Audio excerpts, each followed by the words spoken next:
Blankenship Publishing presents Dangerous Things, Book 3 of the Bloodbound series, by Amy Blankenship and R.K. Melton.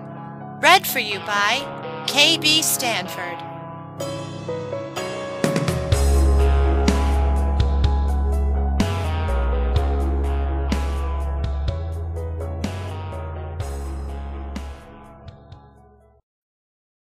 Chapter 1. Envy bustled around her bedroom, packing some of her things into her black leather suitcase. She stopped and glared at her brother when she noticed he was unpacking her stuff every time she turned her back to get more. He'd been breathing down her neck since she came home, and she was starting to get really frustrated with him. "Stop it!" Envy snapped as she jerked a handful of clothes away from him and threw them back into the suitcase. She tossed her long red hair over her shoulder and shot him a warning glare. "But moving out? You've only known him, what, a week? Are you sure this is what you want to do?" Chad repeated like a mantra. "The answer is still the same, Chad," Envy informed him in a steady voice, wondering how many times she'd have to say it before he actually heard her. She locked gazes with him and, treating him like a dim-witted child, she said the words very slowly. "I want to move in with Devin, and that's exactly what I'm going to do." "How can you be sure that a week or month from now he won't find some other girl and dump you?" Chad demanded desperately. "He won't." She continued packing, trying to block out the nagging feeling that she was abandoning her brother. He was a grown man, for crying out loud, and a cop to boot. "You don't know that for sure. I mean, he dances in that club half naked every night, and you'll be stuck behind the bar serving drinks to perverts!" Chad exclaimed, ready to start pulling his hair out. What he really wanted to do was scream at her for getting involved in something so dangerous. With someone so dangerous. Envy stopped packing and looked up at her only sibling, whom she loved dearly, but was getting ready to throttle. 1, I do know for sure. 2, he might be half naked, but he looks great that way. 3, I'll get to dance with him in the cage. And 4, she leaned closer, as if parting with a dirty little secret. You really need to get laid. Chad glared down at his sister. "I do not need to get laid," he growled when she cocked an eyebrow at him. "Yes, you do." She jerked open a drawer and grabbed a handful of skimpy lingerie. "No, I don't." Chad slammed the suitcase shut before she could add them to what he prayed was only a huge overnight bag. "Yes, you do." Envy shook the lingerie in his face as if to make a point. "No, I don't." He jerked them out of her hand. "No, you don't." She narrowed her eyes angrily. "Yes, I do." Chad paused, then punched the fistful of lingerie in the air. "Damn it!" Devin was in the living room, leaning against the wall with his ankles crossed and his hands in his jean pockets, trying not to laugh his ass off. Their arguing reminded him so much of his relationship with his own loving siblings. He could tell Chad really did care about Envy, and because of that, he wouldn't stand between them. Chad was doing what he did best. He was being a big brother to one spitfire of a redhead. Nope, he wouldn't stop them, but he'd pay good money to just watch. Devin laughed out loud, then tried to cover it up with a fake cough. Someone knocked on the door, and his ice-blue eyes narrowed, wondering who the hell would be visiting the siblings before dawn. "Devin, could you get that for me?" Chad called out. "Sure," Devin answered, and pushed away from the wall before moving toward the entrance. Opening the door, he couldn't help but smirk at the surprised look on Trevor's face. "Hello, Trevor. Long time no see." As promised, Trevor had come to talk with Chad about what he'd seen at the church. The last thing he'd expected was for Devin Santos to open the door. Unable to control his reaction, Trevor instantly raised his fist and hit the jaguar right in the nose. Hard. Devin stumbled back a couple steps and wiped the blood from his nose. He looked at it, then back up at Trevor, baring his teeth. Before Trevor could move, Devin tackled him out of the door and into the front yard. Clothing ripped and fell away as the two of them shifted into their animal forms. Devin circled around the Kodiak and lunged with a loud jaguar scream. Trevor roared and rose up on his hind legs while trying to grab at the jaguar attached to his back. Inside, Chad and Envy heard Devin's roar and ran through the house to the front door. They froze when they saw Devin fighting with a huge bear right there in the front yard. The cop was instantly grateful they didn't live within seeing distance of any neighbors. Chad flipped his mental switch, turning all his emotions off. It was something that clicked within him that always made him completely calm and cold, even in the middle of a gunfight. Reaching to the holster on his right hip, Chad drew his pistol and fired it once in the air, trying to get their attention. He frowned when it didn't even faze them, and he got a punch on his left arm. "Let someone know when you're going to fire that thing!" Envy exclaimed, while holding a hand over her right ear and cringing at the loud ringing. Zachary stepped away from his car with a huge sigh and stared at the two children fighting. Once more, cooler heads would have to step in. He smirked at his inside joke, because no one would ever use the word cool to describe him. Raising his hand in front of him, he shot a heat wave toward the two shifters, making them leap back when a single stream of fire raced across the yard, separating them.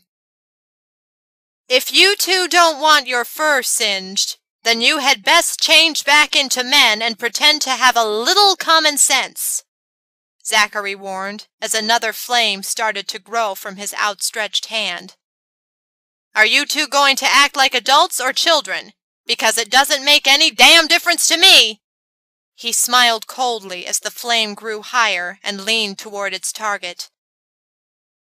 Knowing Zachary would do it, Trevor changed back and glared across the licking flames at his opponent. Just looking at the man who had stolen Envy from him had his blood pressure up so high that he had to concentrate just to keep his human form. Devin changed back, but kept his fighting stance, not trusting Trevor as far as he could throw him. He was momentarily distracted, hearing Chad's loud, "Good Lord!" and quickly glanced toward the siblings. Seeing Envy staring wide-eyed at Trevor, who was now naked, Devin growled deeply, wanting her attention back where it belonged, on him. Envy rubbed her temple now that both men were naked, luckily with only minor wounds. Devin had shown her how fast wares can heal, so she knew nothing was as bad as it looked with them. Her gaze traveled over Trevor, still shocked that she'd been dating a freaking bear for so long and not known it. Trevor smirked, enjoying the fact that Devin's growl was the sound of pure jealousy. Served the jaguar right. Chad blinked, wondering who'd slipped him the acid. Usually the calm one in bad situations. He inhaled deeply, then pushed away from the door to stand at his full height. "This is my house, so we play by my rules. Envy's staying here with me, and everyone that's not human is leaving!" He tried to shut the door, but Envy stopped him. "Not without my mate," Devin growled, trying to shake off the echo effect he was getting. Damn, who knew Trevor was so strong? The knowledge didn't sit well with him. "Put your clothes on." Envy frowned, then turned curious eyes toward Zachary. It looked like him and Trevor could have been brothers. Their coloring was so similar. The only real difference being was Zachary had short hair and was a little taller. Okay, I know what they are, but what are you? Zachary bowed elegantly. You can just call me a guardian. He smiled as the flames went out. A guardian of both humans and paranormal creatures. He rightened himself and glanced toward Trevor. Didn't you tell her anything? No, he didn't. Envy shot Trevor a well-deserved dirty look, then turned her attention back to Zachary. Guardian? What exactly does that mean? Are you and Trevor brothers? She couldn't help but ask. It means we protect both sides from each other, Trevor answered, then added, and no, as far as family goes, I don't have any. Oh, now you're just full of information, Envy mumbled. I tried to tell you, Trevor reminded her while he pulled on the spare pair of pants Zachary had just tossed him. It's not my fault you didn't listen. Envy's lips parted to tell him off, but paused, guiltily remembering the last time she'd really seen Trevor. He'd told her he had something to do with the CIA, but she hadn't believed him. She even tasered him for thinking she was dumb enough to fall for such a lame lie. But then again, how did he expect her to believe him when he was the one dancing provocatively with other women? The flip side of that was, he told her it was the cover for his job. Envy frowned at the headache that was forming and decided that Trevor was a bigger ass than she originally thought for making her think about this. Chad looked over at the Jaguar before heading inside. He came out a couple seconds later with a pair of jeans and tossed them to Devon. We don't need your help, Devon stated as he zipped the jeans, then walked over to Envy and slid a jealous arm around her waist. Oh yeah? I saved your sister while you were busy stealing my girlfriend, Trevor retaliated before directing his heated gaze back to Envy. Envy raised her eyes and locked them with Trevor's bluish-silver ones. She could still see the hurt in them, and it made her heart clinch uncomfortably. She really didn't hate him at all. As a matter of fact, she still loved Trevor, just not like she loved Devon. Her lips parted to explain, but Devon cut her off. Why did you come here? Did you follow us? Devon asked, not liking the fact that Trevor kept putting Envy on the spot. She'd made her choice, and Trevor needed to come to terms with that little fact before it got him hurt.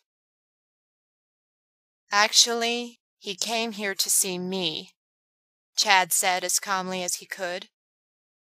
Turning to his sister, he took her hand in his and pulled gently while looking over her shoulder at Devon. If you don't mind, I'd like a minute in private. The second Devon let her go, Chad pulled her inside the door and shut it. He actually had to stop himself from locking the bolt.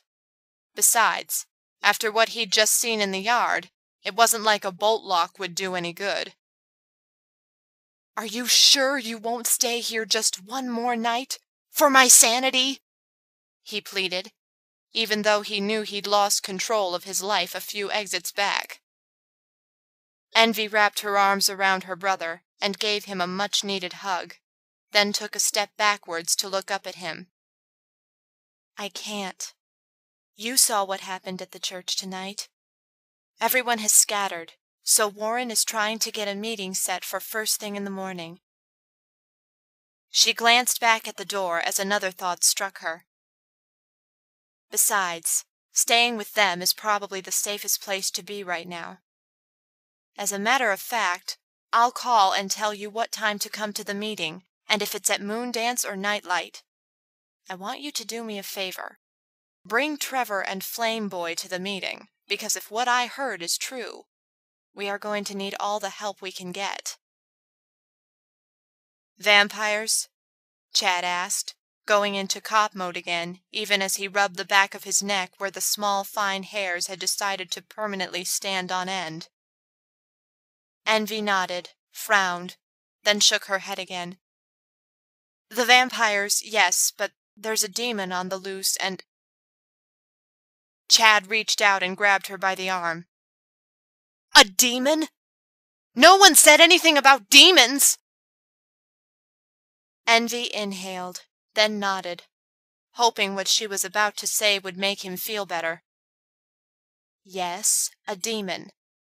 The good news is we have 2 angels on our side. She gave him a weak smile, hoping he didn't faint. Angels? Chad let her go and leaned heavily against the wall. Good God. Exactly. Envy nodded, watching him run his fingers through his hair as if fighting the urge to pull it out. Now you deal with Trevor. Can you do that for me? Bring him and Zachary to the meeting tomorrow. She bit her bottom lip, not wanting to make another scene. And in return, I won't take my stuff tonight, if it will make you feel better. Chad nodded and gave her a small smile. Deal. He opened the door to let them out, but both of them paused, seeing Zachary standing between the 2 men with a flaming palm pointed at both of them. Oh dear, we're leaving, Envy said, and rushed out the door, grabbing Devon's hand as she made a beeline toward his car. Trevor started to follow, but Zachary stopped him. Hold on there, lover boy. We need to deal with the brother first. Let's go inside and I'll brew us some coffee, Chad offered, followed with a thankful sigh when Trevor turned angrily around and marched into his house like a man on a mission. He nodded as Zachary followed Trevor in, then closed the door, wondering what the hell he'd gotten himself into. Once the coffee maker was going, Chad turned toward his 2 guests. At the moment, he had more questions than answers, and that wasn't helping anything. Now, what's this about Envy saying there's a demon on the loose? She also said that Warren is calling everyone together tomorrow for some kind of meeting about what happened tonight, and she wants the 3 of us to crash it. Trevor couldn't help the small smile that played at his lips. So, Envy wanted him involved. Wanted to keep him close. He couldn't blame her. At the rate Devon was protecting her, she couldn't feel all that safe. Knowing she needed him made most of his lingering anger fade into the background. We'd have crashed that little party anyway. He glanced toward Zachary, who confirmed the statement. He smiled again, realizing he would see Envy in a couple hours. I guess it's time to tell you what's going on. He inwardly cringed at how he was using his position to get closer to Envy again. He was also well aware of how it would look to everyone else. Devon would assume that he was using Envy again, but that was the furthest thing from the truth. Then again, he wasn't above using her brother to get closer to her and do his job at the same time. Devon would just have to learn that all was fair in love and war. And may the best shapeshifter win. I'm all ears, Chad grumbled and crossed his arms over his chest to get Trevor's attention back from wherever he was. He'd never thought of himself as psychic, but he was doing a pretty good job of reading Trevor at the moment. We don't know much about the demon, only that it has been trapped there for a number of centuries.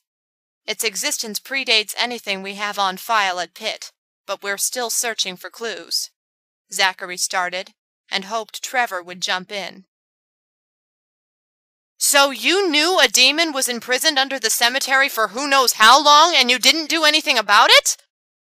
Chad demanded. Trevor cocked an eyebrow. What would you expect us to do about it? Help it get loose? It was trapped there, and we don't even know how the hell a fallen and a vampire were able to break the spell holding it." "Fallen?" Chad asked.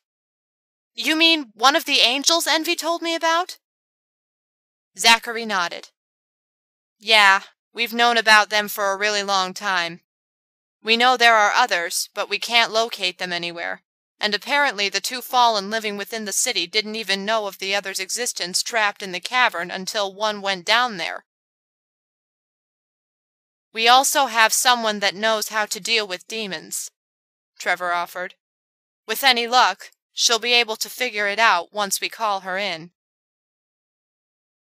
"It's not too late to back out," Zachary said to Chad. "Just give the word and we'll wipe your memory of everything that happened." Chad frowned and started to pour for the three of them. He'd been a cop all his life, but he wanted to make a difference. More than once, though, he felt like he wasn't doing enough.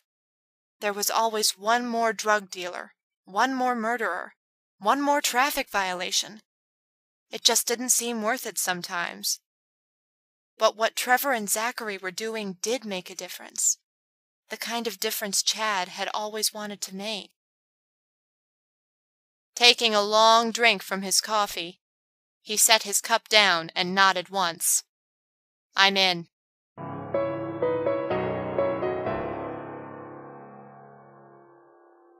Angelica decided that phones were worse than demons when hers started ringing at 3 in the morning. Looking at the caller ID, she narrowed her eyes and grabbed the receiver. Turning it on, she pushed her dark hair out of the way and placed it against her ear. "Unless the world's falling apart, the seas have turned red, the 7 plagues of Egypt have returned, or you're dying, there'd better be a damn good explanation for you waking me up," she growled. "Aw, come on, Boo.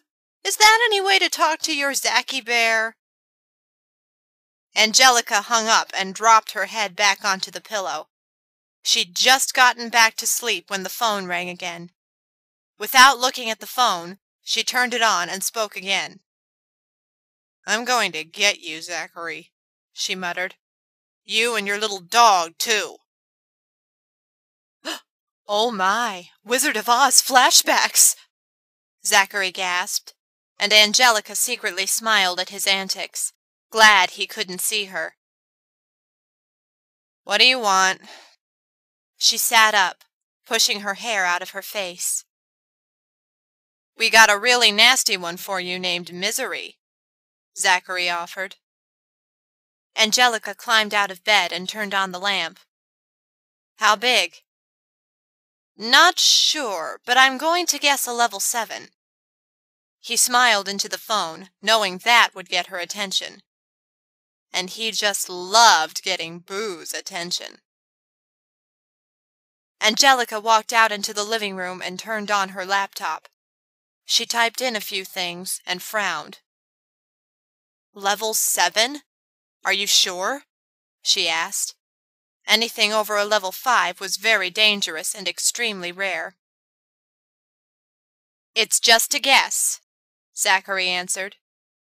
"It was able to trap one of our 2 fallen that we've been following, and apparently another fallen had been down there with it for a long time. Since they are considered level 7, then I'm assuming anything powerful enough to trap one is an equal."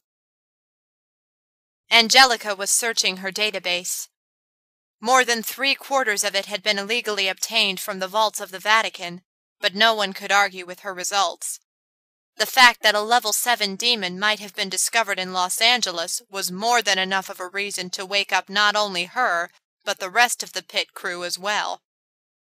Each demon was placed in a class of 1 through 10, with level 10 being the equivalent of Satan himself. She'd hate to run into anyone who possessed enough magic to seal away a level 7 demon. You need the thunder of God to pull it off. "I'm not finding anything on a demon named Misery in the Los Angeles area," she said after a few minutes. "Let me hook up my external hard drive and take a look at those files." She heard Zachary talking to someone in the background and figured it was Trevor, until she heard another voice join in the conversation. "Who are you talking to?" she asked curiously. "The newest member of our team, Chad," Zachary answered. "He's a local cop that knows a little too much, so we brought him on to protect the masses. And by the masses, I mean the other idiots he works with." "I got it hooked up. Let's take a look around and see what all I've got on here." "You mean you don't know?" Zachary asked in surprise. "You know how I am. I'd forget my head if it wasn't attached sometimes. I've only had a chance to explore a fraction of this thing." "Yeah, you did download it in a big hurry," Zachary said, and sighed to himself. Good times, good times. Angelica accessed the hard drive and typed a word into her search prompt and pressed enter. "I take it you haven't been behaving yourself?" Angelica asked, leaning back on her sofa while the computer did its thing. "Hell no," Zachary laughed. "You can't take me anywhere, remember?"